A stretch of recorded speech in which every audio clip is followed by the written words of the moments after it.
this magazine reading. Last time we made it all the way to the centerfold. Honestly, I thought we were going to make it through the whole thing in one video, but it was just too long. I was just talking too much. But we're at the centerfold now, and the poster car for this magazine was this Kadett C Coupe. We haven't looked at this yet in part 1, so I suppose this is a bit of a spoiler for things to come. Let's check what the other side of the poster is. Oh, look at that. It's that Vectra we looked at last time. It's pretty cool. I don't know which one of these I would hang up in my room if it was 2004 and I was a small child again. Well, let's continue though. Last time we went through the classified ads for used vehicles, and we made it pretty much through that. There are a few left for accessories such as these wheels. These are worth pointing out, I think.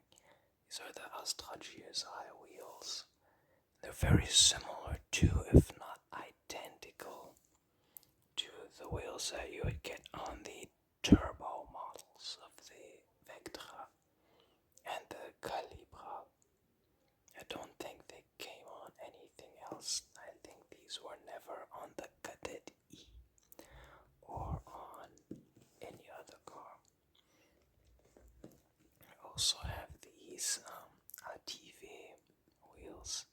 Colloquially, they're known as the Käseloch, which means cheese hole, because they look like sort of a Swiss cheese center line, maybe, if you know what a center line is. If you're from America, you probably do. We have some 8x13 ATS classics, very cool. I wanted to draw attention also to this ad right here, because I think it's now very prescient again. You see, in the 90s, in the 80s and 90s, I think it was, maybe in the 70s as well, we had what was called Wehrdienst, where if you were a guy and you turned 18, you would have to join the army for 1 year or have civil service for 1 year, which was almost always really grummy work, sort of designed to disincentivize you doing the Zivildienst and joining the army instead. We haven't had this for a long time, but a lot of people got into the army this way, where they did their 1 year, but that was mandatory. They decided to stay, and a lot of them decided the army was not for them after all. But as you know, once you're in it, it's difficult to get back out of it. So this is says you'll know them from TV, from ARD, Stern TV, and they will basically help you to get out of the army. I want to talk about this because Germany now has proposed to reinstate that Wehrpflicht program, and I'm glad I am not 18 anymore. Don't have to quite worry about it so much. I think I'm still in the age where they could draft me, but anyway, let's continue. We have some model cars from the Flash catalog. Let's see, we have some. Oh yeah, this was the time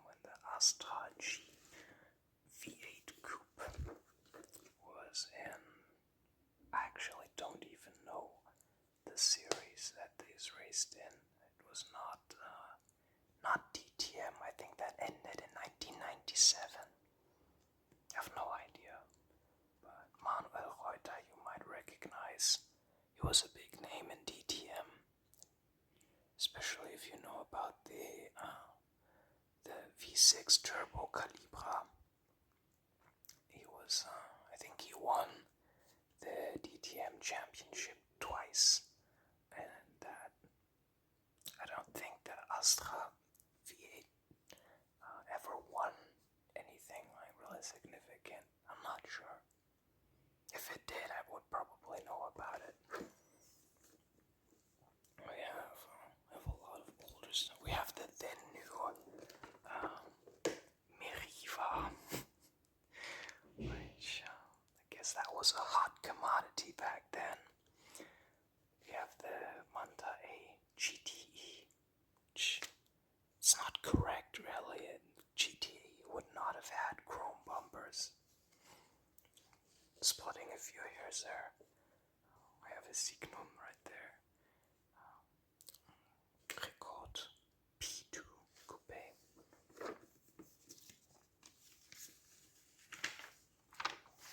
We have some books as well for repair manuals, mostly for Astra, Corsa, Vectra Calibra,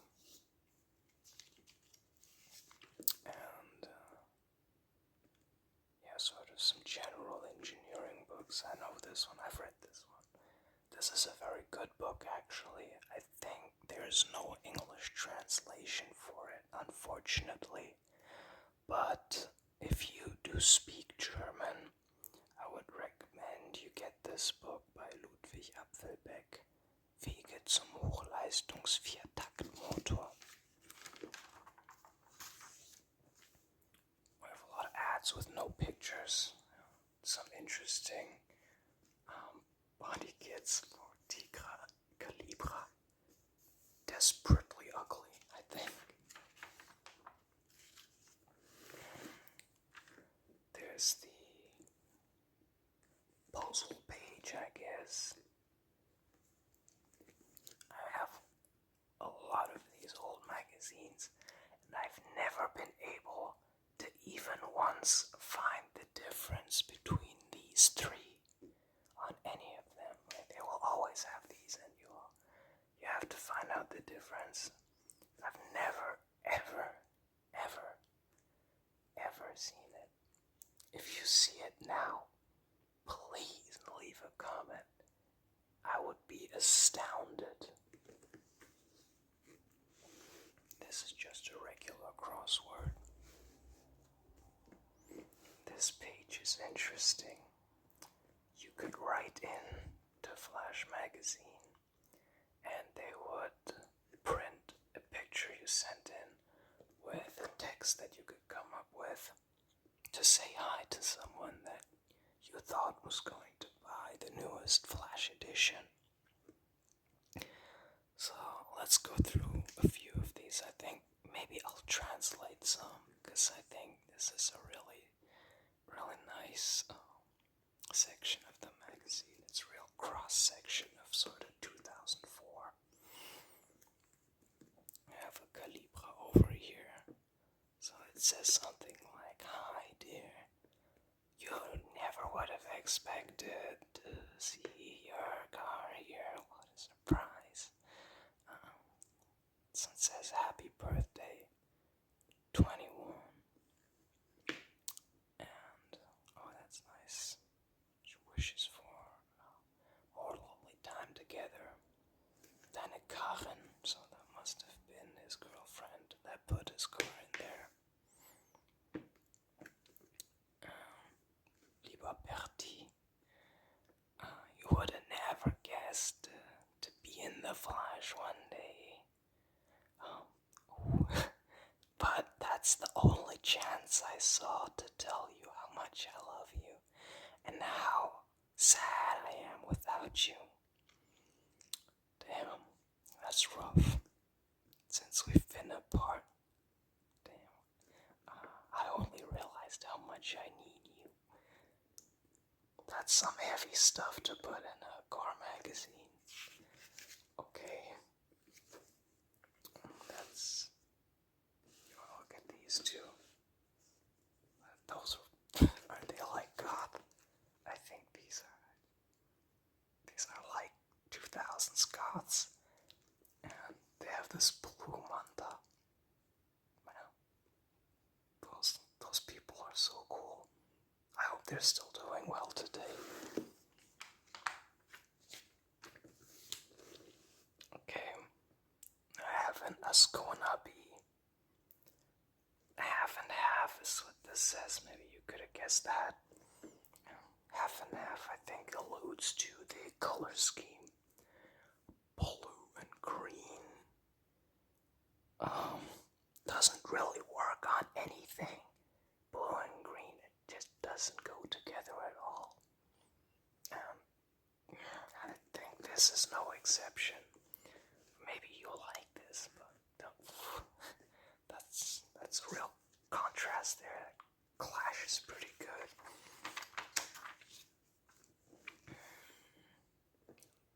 There's not really much done to it.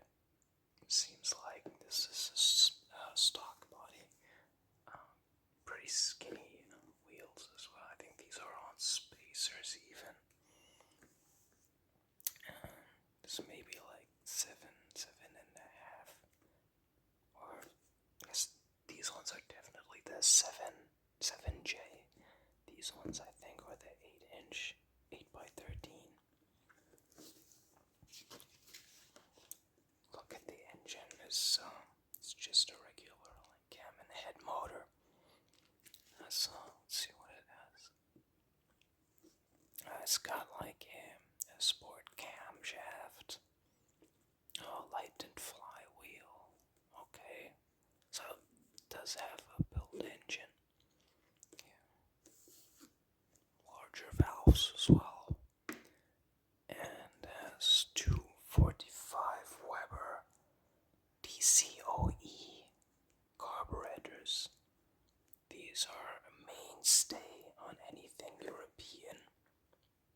You'll see this set up on anything, like on VWs, on Opels, on Alfa Romeos. You can fill in the blank yourself. BMWs, like E21s, maybe you'll see that. Okay, that's very cool, I think. Not a lot of people know this car existed today. It's sort of a niche thing. It's called an Opel Senator. I think we saw some in the classifieds last time, but not like this. Wow. The Senator was Opel's final attempt at making a luxury car. It shared its platform with the Omega. It was also a very international platform. If you are from Australia, you'll see this and think, hey, that looks like a Holden Commodore. So, like, hey, that looks like a Holden Commodore, mate. Something like that. Crikey, you would probably say it like that. I don't know. I don't mean to offend you. You would be correct, though. The Omega, Senator, Commodore, and also the Brazilian Chevrolet Omega all shared this platform. But this, I don't think, ever made it to the US. This one, though, is special because it has a 4-liter version of the C30XE. Now, normally these would have had 3 liters. was a 3-liter single cam called the C30NE, and there was a twin cam version, 24 valve then, called the C30XE. You can maybe remember that, as NE usually means single cam in Opel engines, and the XE was the twin cam version. This one is it's sort of reminds you of the Japanese VIP style, doesn't it? Just without the camber. A bit more sporty as well. You can see it has a roll cage in it. Also in the back, but the back seats are still usable. That's rare. Usually if you put a roll cage in, you would just get rid of the back seats entirely. This one has some super rare wheels, it says here. I've never seen them before. They're called Tracer wheels. And he got them, the owner of this got them off of a Evo 500 that came through his shop, I guess. Evo 500 is not a Mitsubishi. It was a special version of the Omega for some racing series. Again, I'm not quite sure. But the Evo 500 was limited to 500 examples. I think they made even less than that. To be honest, the numbers, no one really knows how many they actually made. But it was probably not more than 500. Anyway, that's where I got these wheels from. They are 10.5" by 18. Just large. Okay, wow. Yeah, you can see just how wide those wheels are. What kind of tires are those? 235s in the front, 265 in the back, and you can tell they're stretched even a little bit. So those are some wide wheels, but it does really give it presence. It gives it very distinct stance, doesn't it? It's been lowered as well, obviously, especially here in the front. That's pretty radical. It also has a dual exhaust setup like that. Stock, these came with actually a really cool setup as well. It was like just one muffler but with two pipes, and they were square. It looks pretty cool stock as well. But of course, this is on another level. The paint is like deep purple. Must have looked amazing in person. There's another picture of it down here. This one has a sunroof as well. Yeah, that one's really cool. This one really stands the test of time as well, I think. A lot of stuff from the 2000s doesn't. But this one is just subtle, tasteful, really cool, and that 4-liter engine is super cool. Actually, before I forget, let's talk about the engine a little bit. One thing I wanted to mention is you can see the setup here where you have the airbox and the filter there, and then the intake over here, and you can see how it goes over the engine like that.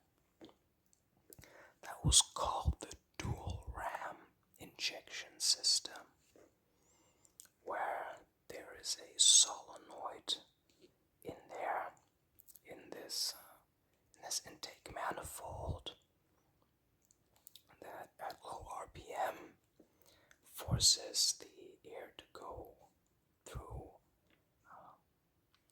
a shorter and narrow channel to ensure that low end torque is aided by having still high airflow. If you have a smaller diameter in the intake, you have more vacuum, you have higher flow, and at a certain RPM, the solenoid opens a butterfly, and it can go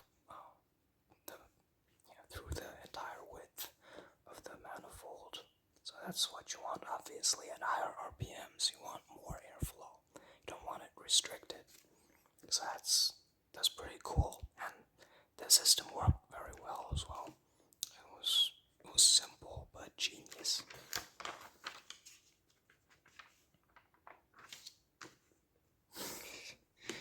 We have that same problem from last episode. Oh, let's look at this. That's a classic video game, isn't it? So here we have an ad for the latest title in the Need for Speed series, which is NFS Underground. This one you might have heard of.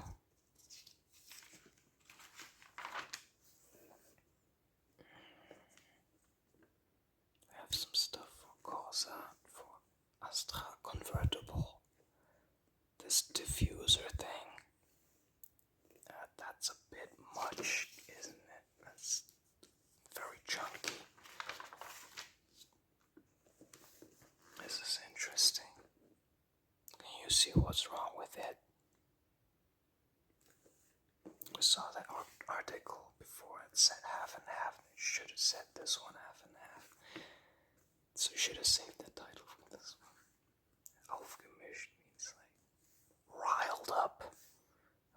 Feathers ruffled. What this is, I think you can guess what this is. It's a Kadett E in the front and a Golf 2 in the back. And this was sponsored, I guess, by the local VW and Opel clubs to kind of squash the beef, I would assume.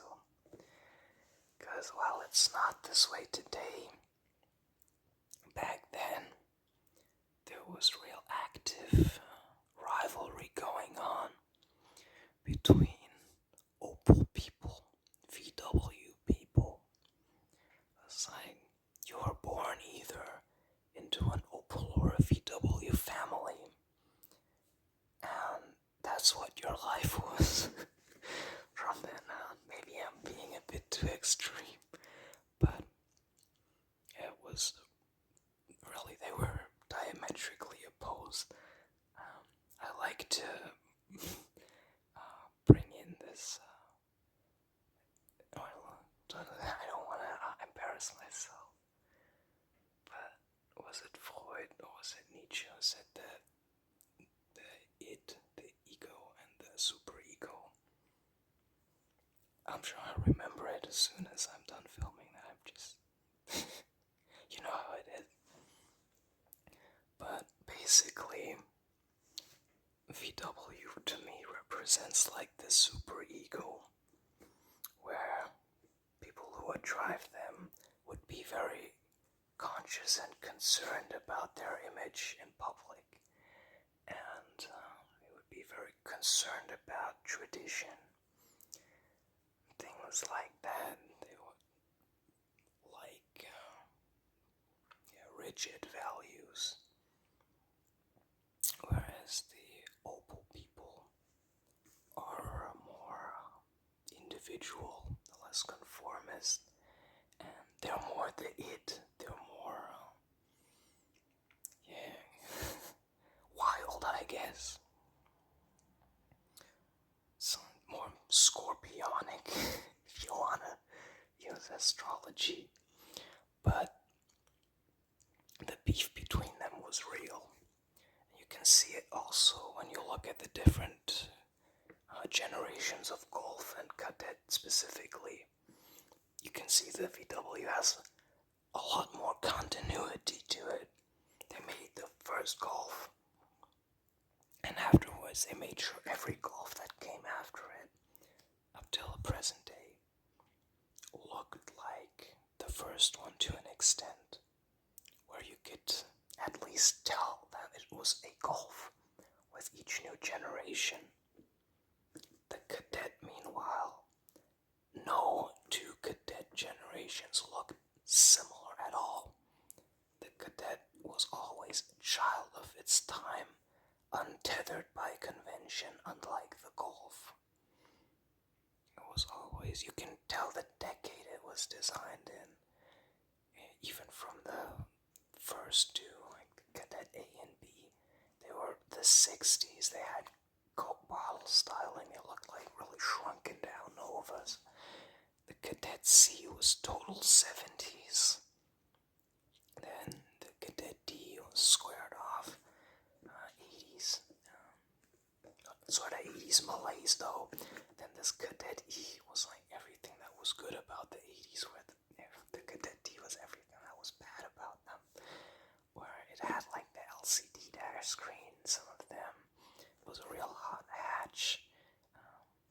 Then in the 90s, the Astra had the jelly bean look. It even changed its name.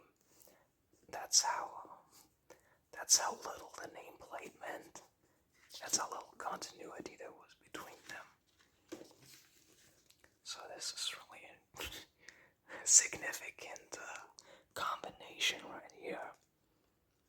Of course, VW people, they couldn't spring for some proper wheels. They threw whatever old junk they had lying around. Like the VW people they are. Just kidding. I'm sure they're nice people. Even has these doors, you can tell, yeah, the Opel Club put a lot more effort into this.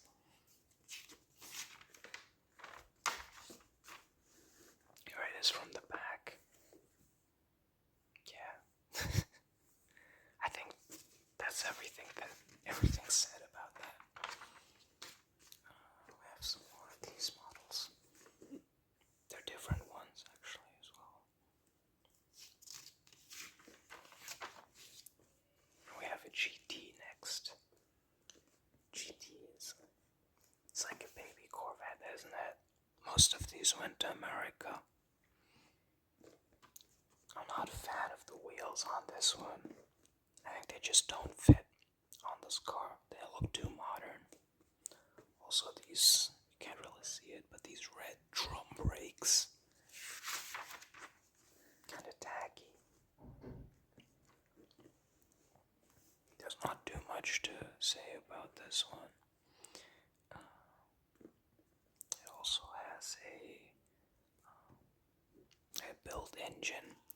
It has a 2.4 liter version of the Cam head motor, it says here.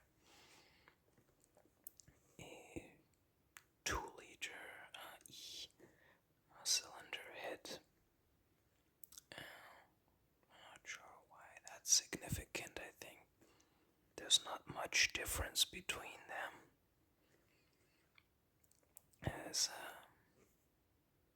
But it's been, it's sad my English is failing me. It's not my first language, I'm sorry.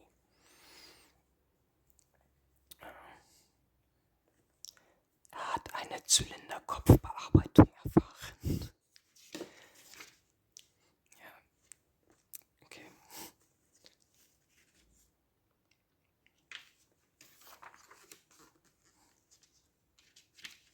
Other than that, it seems pretty much stock. Okay, this is an Astra G. 4-door. So, this is something that you would see today at like in the parking lot of like Globus or something. If you don't know what that is, if you know what it is, you'll know. And you'll know why you would see it there. But if you don't, then this is maybe really exotic for you.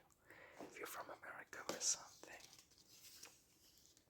This is the second generation of the Opel Astra. And it's still popular today. It was the first one that was actually rust-proofed from factory. So it had zinc-plated body panels and unibody. And you'll see a lot of these still on the road today. They were very reliable. But they weren't particularly pretty. And neither is this one. This one has the 1.6 liter 16 valve with 100 horsepower. I think this one was called the X16 XEL. We have another club meetup in Cologne, obviously, or Köln, if you want to be German. We have someone who came here from Holland. We have some Manta Ace. That one's that's unique, isn't it? This must be a Manta P. But this reminds me for some reason of like those Japanese Kaido style cars that they would have in the 70s and in the 80s with like the tiny wheels and the huge exaggerated body panels. And like obviously in Japan they were watching Super Silhouette. I'm not sure what inspired this person though. That's an interesting bit of like cross-cultural pollination maybe. Maybe they were watching Super Silhouette racing also. I don't know. They could be Japanese like expats or something. Probably not though.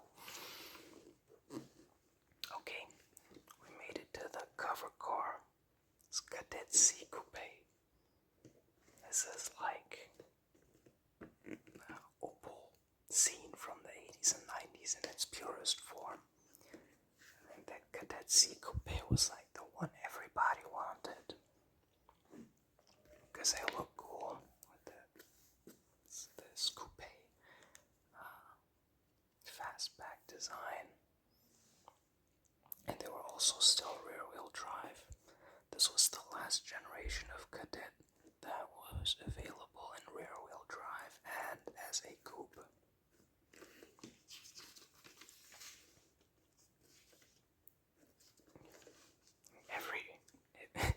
Every boomer would have been salivating over this when they were reading this.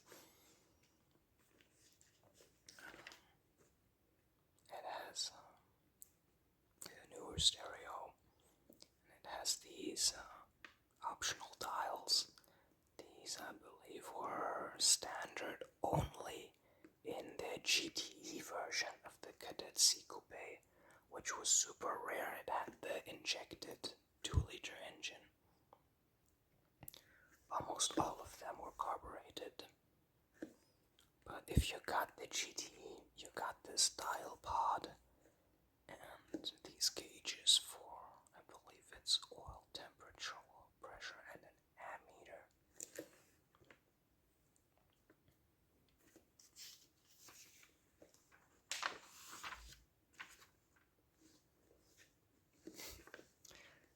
The seat pattern is very cool.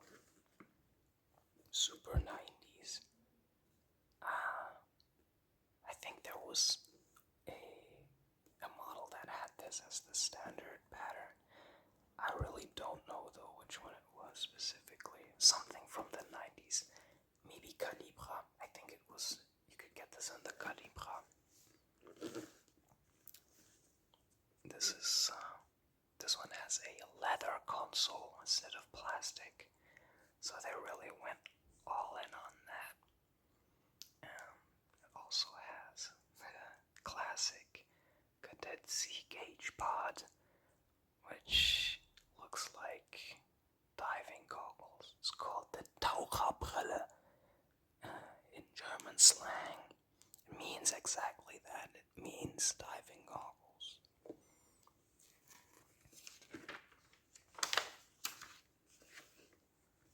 These wheels are also popular. They were popular back then. They're called Schmidt. I'm not sure. Modern line. Yeah, these are the Schmidt modern line.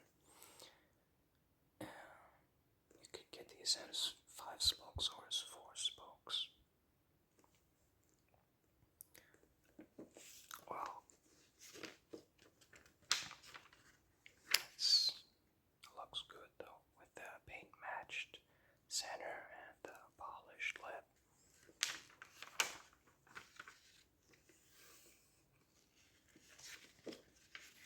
These are some clubs. Yeah, we were talking about that rivalry between Opel and VW people. And this club insignia illustrates that very well, doesn't it? We have the Opel bulldog chewing on this VW emblem.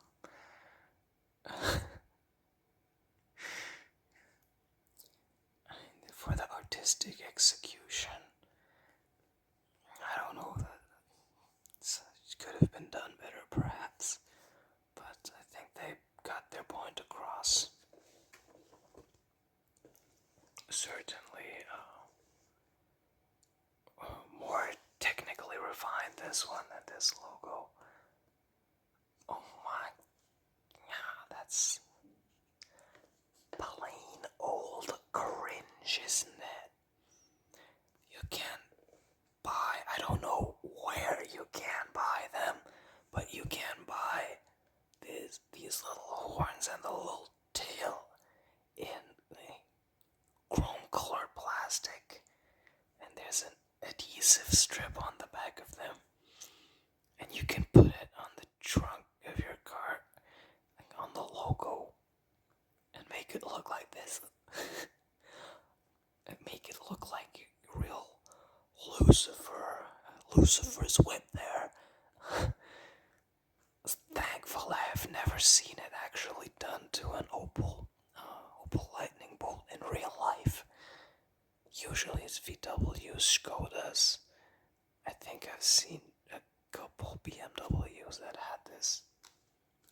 Always makes me wonder what's going on in the minds of the people who would do that of their own volition. We have the club lineup here. I guess if you are just a normal guy and you had an Opel that you liked, this was maybe what your friend group looked like. That's what your circle was riding up in. That's nice. Real camaraderie there.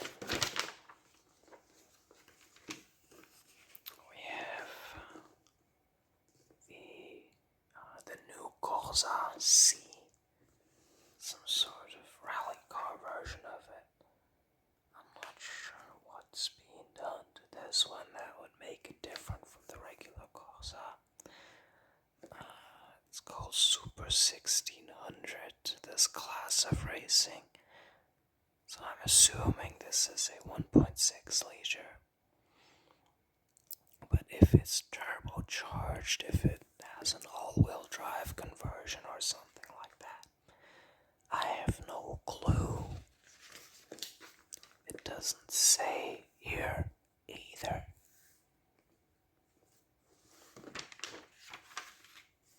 Maybe this can give us some clues.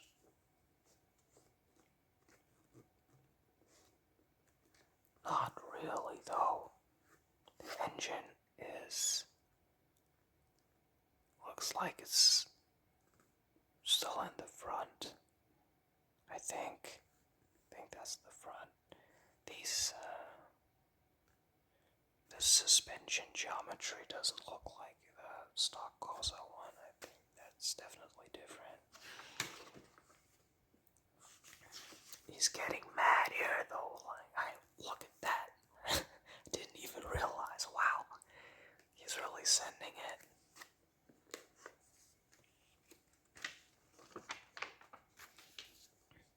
Yeah, I've never been into rally racing much, but these are pretty cool pictures.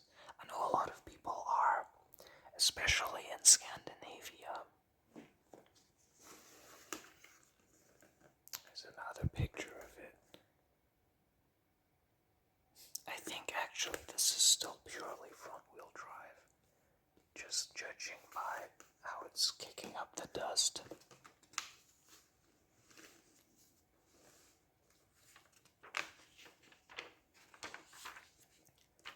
That does it for this episode. Here's a preview of what we can expect to see in the February 2004 issue of Flash Opusine. I have this one as well. Let me know if you would like to see that one. Anyways, if you've made it this far, thanks so much for watching. I really hope you enjoyed this look into the past, and I look forward to bringing you... Sorry, can't show that. I look forward to bringing you more of this sort of content if you would like to see that. We just got our first subscriber actually, which is amazing. Maybe it seems silly, but I was so hyped.